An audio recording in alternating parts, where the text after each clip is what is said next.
Hi everyone, I'm Nick Marshall, the Managing Director of Amiga Red Group. I'd like to welcome you to our fourth episode of Grounded in Safety, Anchored, Connected, Protected. A platform built to inform, educate and inspire those working in power earthing, lightning protection and height safety services, from design, installation, asset management, through to repairs and everything else in between. At Amiga Red Group, we firmly believe knowledge shared is safety multiplied. This podcast opens real conversation with industry experts, sharing insights, experiences, and practical guidance to help raise standards across our sector. Whether you're on site, in the office, or simply curious, there's something here for you.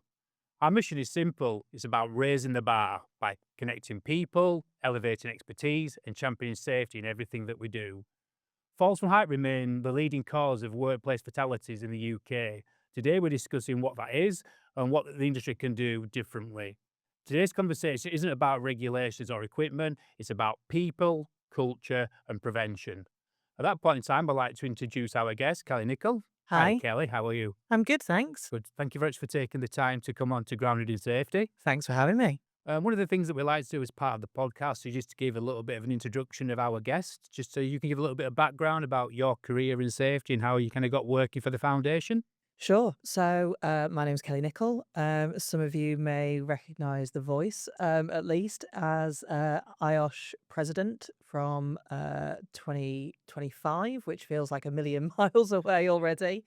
And one of my focus areas was preventing falls from height, which then led me to being a very recently appointed trustee for the No Falls Foundation.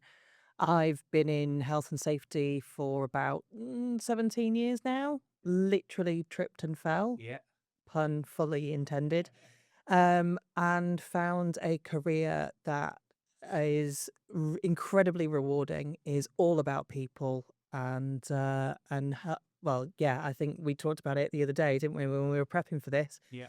Talking about actually one of the greatest honours I've found is that it's our job to make sure that people get to go home to their families every day. Yeah. And that has been absolutely the driver behind everything that I do in my profession. I've worked across lots of different industries. So, broadcasting, media. Um, I'm in leisure and culture now. I've been in energy from waste. I worked for the NHS for a little while, facilities, lots and lots of different areas, and as wide and varied as I possibly could be, to keep it interesting for Okay. myself. And across those sectors, I'm guessing you'll see a multitude of areas from a work and a height perspective and the problems that people have faced when Oh, you've come to manage it. massively, Yeah. absolutely. Rail rail network, we do an awful lot of working at height there. The NHS, weirdly, one of the kind of top 3 worst, falls from height incidents that I've ever seen. And an awful lot of kind of media and broadcast, involves an awful lot of working at height, working on gantries, working on roofs, and also working in different countries where perhaps the attitude and approach to health and safety isn't the same as ours, which creates its own challenges as well. I think we'll get into the kind of the cultural aspect a little bit later on into Yeah, the absolutely. podcast. So if we start about the origins of the No Fall Foundation then, kind of what led to the creation then of the foundation? I think you summarized it earlier, actually. Fundamentally, the foundation was created because falls from height remains and has consistently remained the number one reason why people don't go home at Mhm. the end of a day of work. And it's not just those people that don't come home, it's the people who have completely life changing, life altering, and life limiting injuries. And the ripple effect that that has, not just on the individual and their family and friends and colleagues and the businesses that they work in, but the ripple effect that has out into our wider communities. The foundation was created to fundamentally prevent falls from height and dropped objects happening. Starting to research so that we've got some really good data as health and safety professionals so that we can actually nudge the dial to understand why we are still experiencing falls from height and still having dropped objects and falling objects. And then also, the bit that I didn't know before I got talking to the Falls No Falls Foundation was to provide support 2 people who have been affected by the aftermath of a fall. So that's whether somebody has survived and needs direct support from other peers who have also got the same lived experience, their families, and they can provide financial advice and financial support as well as that mental health and wellbeing support as well, which is phenomenally important and something I'm incredibly proud to be able to represent. Yeah.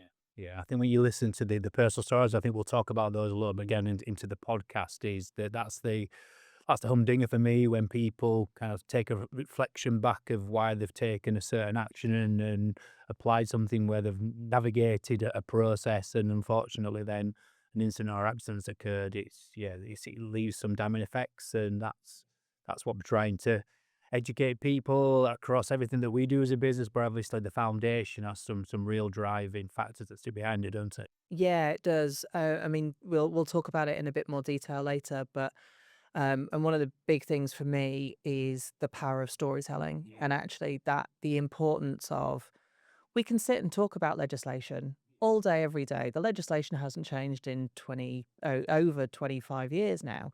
Fundamentally, what ha- what is changing is the way that we're approaching it, and that kind of hearing from somebody who has survived a fall, who has had life-changing injuries, and hearing that, as you said, that thought process behind it of, "Oh, it'll just take a second. Oh, it's a bit windy, but I'll just get on with that job," or "It's Friday and I wanna finish early, so come on, let's crack on," or, "I know I probably shouldn't have done it, but I did it anyway. I felt the pressure from the boss," or pressure from, outside of that, or I wasn't really paying attention to what I was doing because my head was somewhere else. All of those things that we can all absolutely relate to. And the difference being is that, somebody gets to walk away from something like that or sadly doesn't. And no, those personal and those lived experience stories are incredibly important and incredibly effective to convey the importance of what we are trying to achieve. Absolutely. And if you think about what does success look like for the foundation, then is that all this work that's going on. I know, obviously, probably the reduction in the number of deaths that we see, but the obviously you talked about the prevention. We've talked about some of the education piece. What does good look like and successful story for the charity? I mean, in an ideal world, you would want everybody that works at Height to be able to go home to their families in the same way that they started their day. We wouldn't want to see any dropped objects. We wouldn't want to see anybody, feeling the aftermath of any of those kind of injuries. Um, a steady reduction would be really important. And the research that we're currently doing and partnering with universities to look at is actually much more around the behavioral Yeah. side of it, so that that then leads into really good pieces of information and guidance for health and safety professionals so that we can absolutely be focusing on the bits that need to be focused on. I think we're going to look at some of that behavioural stuff again a little bit later on, but I think more and more people nowadays are using data and insight to drive better decision making processes and about the changing culture, and that's making people more informed. And like I say, it's trying to then raise the bar, very much like the podcast is doing, is getting people to think about actions, behaviours, consequences of taking certain actions. No, absolutely. What does kind of the uptake look like in the industry then around kind of the No Falls Week, and how we start to generate further engagement from individuals and businesses? Yeah, so No Falls um, No Falls Week started in 2024. Yeah.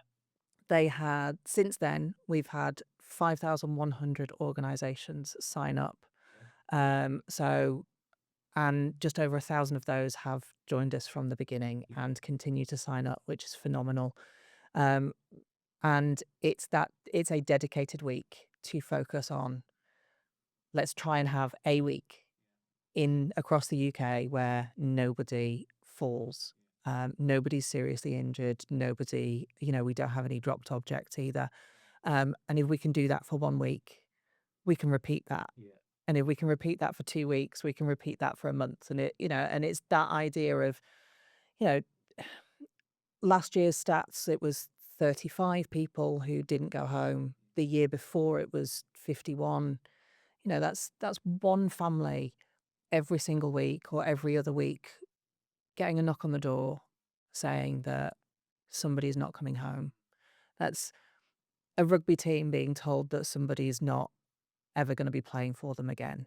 That's, that's entire communities, entire, businesses, complete the ripple effect from it is incredibly profound and incredibly difficult to convey.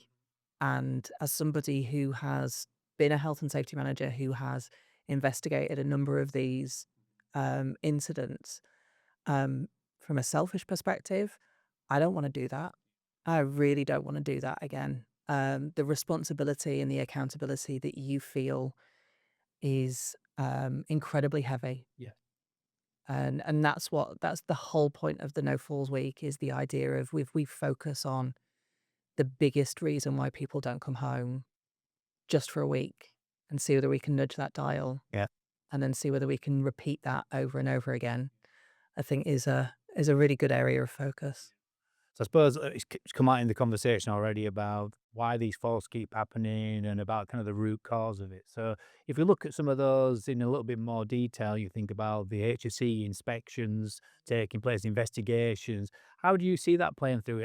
Is that kind of community now stretched, and is it the industry versus the self-employed, that the balance of how do you regulate all the amount of work and hire that's going on? There's a change in behaviours, I get that, but there's also then there's kind of some of the process that sits behind it as well, in there, the culture that sits within someone's organisation. So I think a lot of the kind of the bigger hitters, so the bigger organizations are doing it and they're doing it, doing it well. Yeah, I think you alluded to, the HSE. The HSE are incredibly stretched. yeah, The number of investigators and inspectors they've got seem to be feels like it's reducing every year. Um, they are focusing in on on the fatalities, not necessarily the riddle reportable mm, incidents. Um, and then you've got the self-employed and you've got those kind of very small SMEs. And they're the people that we desperately need to reach because they're often working in domestic yeah, properties. They're often working with clients who don't know what they should be expecting and they should want from their scaffolders or their roofers or even their solar panel installers. Um, and that attitude, the attitude of it'll never happen to me, it's absolutely fine. Um, I used to make this joke that roofers are an entirely different breed of people because they are exposed to that level of risk day in, day out. And you get risk blind. You don't see it anymore, do you? And it becomes really, really difficult to be able to target them. I mean, I had solar panels installed on my house and got the assurance that it would be scaffolding, and I mentioned, what I do as a job, yeah. and mentioned, this is the kind of thing that I would expect, and they turned up with lean-to ladders, and I went, No, guys." And I very much got a, "You don't know what you're talking about." And we could probably spend a whole other podcast episode on being a woman in health and safety still, and being a woman in kind of construction and all of that kind of stuff, even now. And yeah, the attitude of, "I don't know what I'm talking about," is really, really difficult to get over. Um, and actually all I was doing was going, "I don't want any of you guys to get hurt on my property. I want you guys to go home." Yeah. Um, and they didn't, yeah, they had their attitude, their behavior was around, "We wanna get this job finished as soon as possible and get it done quickly and as cheaply as possible," because scaffolding obviously adds cost and time and all of that kind of stuff. So yeah. And do you think, obviously, I agree with kind of women in industry and people will look and go, what do you know that? But I think there's also some of the people accepting constructive feedback or being challenged, and some of that is about breaking that mindset of individuals into that says when someone's challenging you, it's not aimed to be pedantic, it's not to try and put you down to belittle you that you don't understand that you're doing the job incorrectly. It's actually going back to what you're saying there is making sure that he's coming from a really good place, and he's we need to probably educate people that and a lot if someone's tapping you on the shoulder and saying, is that safe? Maybe that's your little bit of an angel sat on your shoulder going, today could be that day where that blinkers are on and something happens. And I think we've got some words to in those areas. Would you agree? I completely agree. I recently did a coaching for safety professionals course, Yeah, yeah, and I absolutely loved it. yeah, It's that idea of actually I've always said this all the way through my career. I am not the expert yeah, in what anybody else does. I don't even like the word expert in what we do either, because I think what we're here to do is we're here to build a framework within which people can be successful at yeah, their jobs. And being successful in their job means, first and foremost, that they get to go home at the end of every day. Um, Anything outside of that. So if I come, and I think it's one of the things that as an industry, we probably, as a profession rather than an industry, but as a profession, we need to get much better at is being curious rather than judgmental. So long gone are the high vis clipboard finger wagging yeah, stereotypes. Absolutely. But I think some of us still carry that little bit of an attitude with yeah, it. Um, like I don't like heights, yeah, so I'm not going to get up on a roof unless I'm very confident that it's safe for me to do that. And I'm going to lean on the people who are around me who are experts in being able to get me up there safely. So if I'm asking a question, it's coming from a place of curiosity rather than judgment. A guy who rocks up at my door to install my solar panels doesn't know that that's how I work. So when I ask a curious question, sometimes I've got to be really careful about how I approach that yes, in order to be able to achieve the result that yeah, we actually want. yeah, With those guys, it very much ended up being, do you know what? I've told you what my expectations were. This is not what we had agreed. That's not what was in the contract. You actually need to go away. They did not like me, yeah, but I wasn't prepared for that to happen. yeah, Um, I got a phone call from the sales rep, hugely apologetic. Scaffolding came up, everything got sorted. Um, but an awful lot of people won't do that. An awful lot of people go, "Oh, I thought you were using scaffolding." "Oh, no, it's all right, love. We're just cracking on. We've got another one to do this afternoon." "Okay, not a problem." Um, and I think it's that idea of, it's not health and safety gone mad. It's it's that idea that actually we're all responsible for looking out and looking after each other. And I think if we instilled that culture within our larger organizations, within our SMEs, within our solo one man band, I mean, if you're a one man band, like everything is entirely on you. It is entirely your responsibility to make sure you do everything in your power to get home. And that's really important. And we're not just talking about, solar panels or window installers. We're talking about people who work in agriculture and construction.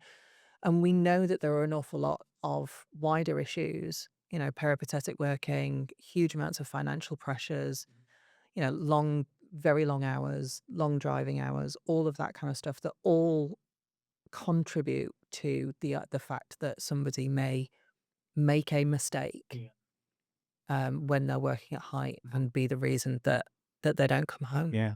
I think you mentioned there about the course that you've been on from a coaching perspective. I'm guessing that you went through the grow model about what's the goal, the reality, opportunity, what do you want to do next. But I think it does come down to communication in the going back to referencing about how health and safety has probably been seen in the past with a clipboard and no, you can't do that. You have to come down. And it's about how do you change that perception. But first of all, it's about how do you communicate with somebody. And it's a human connection. Is need to make sure that we do that in a less challenging way, but constructively, that actually it's coming from a place of good.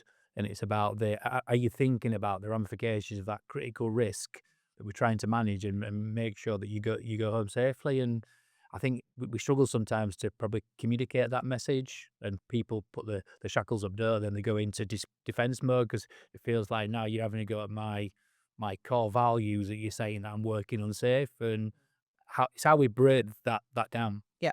And I think coming not just from a place of good, but from a place of care Yes. becomes really important.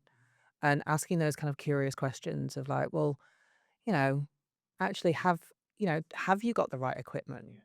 Are you taking that little bit of time to sit and think about the potential of, and it's not saying that all us health and safety people turn around and go, oh, it's all doom and gloom all of the time, because it's not. It's actually, when it comes to working at height, it's basically playing Russian roulette. Yeah. Gravity is a hazard that we cannot get rid of, we cannot manage out. If you are working at height, we're playing Russian roulette.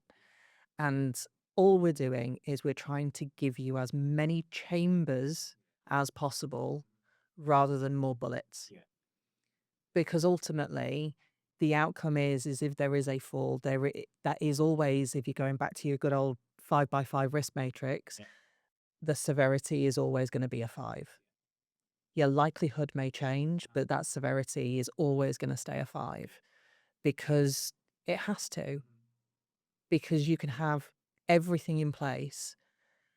And if somebody forgets to clip on, or somebody thinks that just by physically having a harness on means that they're magically safe, it just takes one misstep, one half a second of not paying attention, and everything can The change. domino effect into it. Yeah. Yeah. I think we were talking before we came onto the podcast about the health and safety manager I'd work with, and he kind of coined the phrase "danger never sleeps." Yeah. And it goes back to the sometimes I've got the blinkers on. I've done that job 24/7, but today that danger is not sleep, and it could be where you make that mistake. And that's some of that educational piece to people that say, don't. We all become very comfortable with our surroundings, don't we? And then you're into autopilot, but autopilot drives sometimes Oh, the wrong yeah. outcome. I you've just reminded me. I was at a stadium in Germany, and we were installing a camera system. Um, and the way that it was done was you clipped on, and you had like a very small platform that you would kind of you would climb over the railing, you'd sit on this platform, and you'd sit, and you would install the camera Yeah. to the side of you. And there are 10 cameras in the system. We started off on the number one, clip on over, hand everything over. Right, okay, fine. He's back over. That's fine. Move around. On the ninth one, platform went over, all got locked in.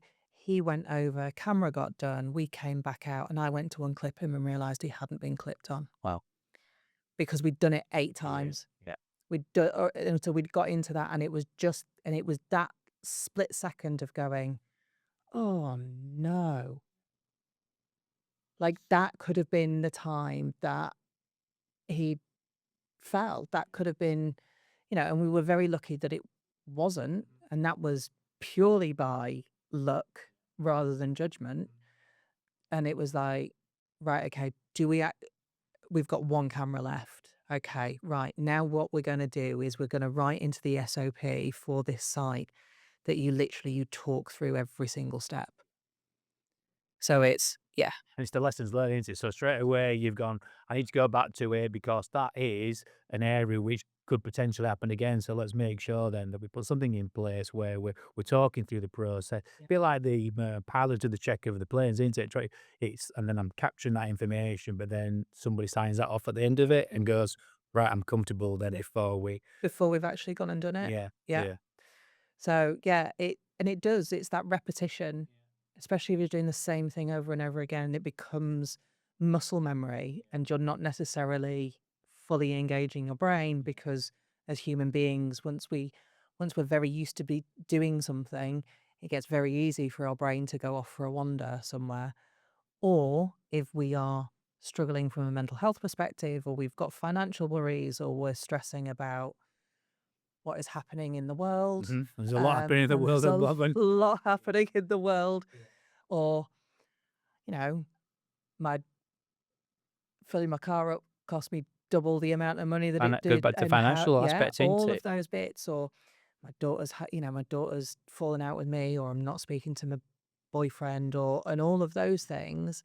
Your brain goes there because that's fresh and that's going on, and your body thinks that it's still doing the same thing, and it just it doesn't take a huge amount for something to go really, really wrong. What can organisations do then to help support No Falls Week and getting behind it? Because this is now drumming up the drum beat for people to go. Do you know something? I'm listening to this podcast, I'm watching it, and it's now making me really think about where our priorities lies and are we doing everything possible? And that's all we ever want from these podcasts is people to reflect and go, I'm taking even if you take one element from one of these podcasts, then it's done its job. So yeah, just trying to think about how people can get involved. It's very simple. You go to nofallsfoundation.org and look for the No Falls Week information. There will be a huge amount of toolkits, resources from No Falls and from the Access Industry Forum to help organisations plan activities for No Falls Week. Sign up to join us. No Falls Week this year is the 18th to the 22nd of May. Put on date. Um, and and yeah, follow us on LinkedIn. Um, invite one of our advocates to come and speak. Even if it's not that week, if it's a couple of weeks later. But yeah, if you if you if you have people working at height, yeah, let let's talk. Yeah. Essentially.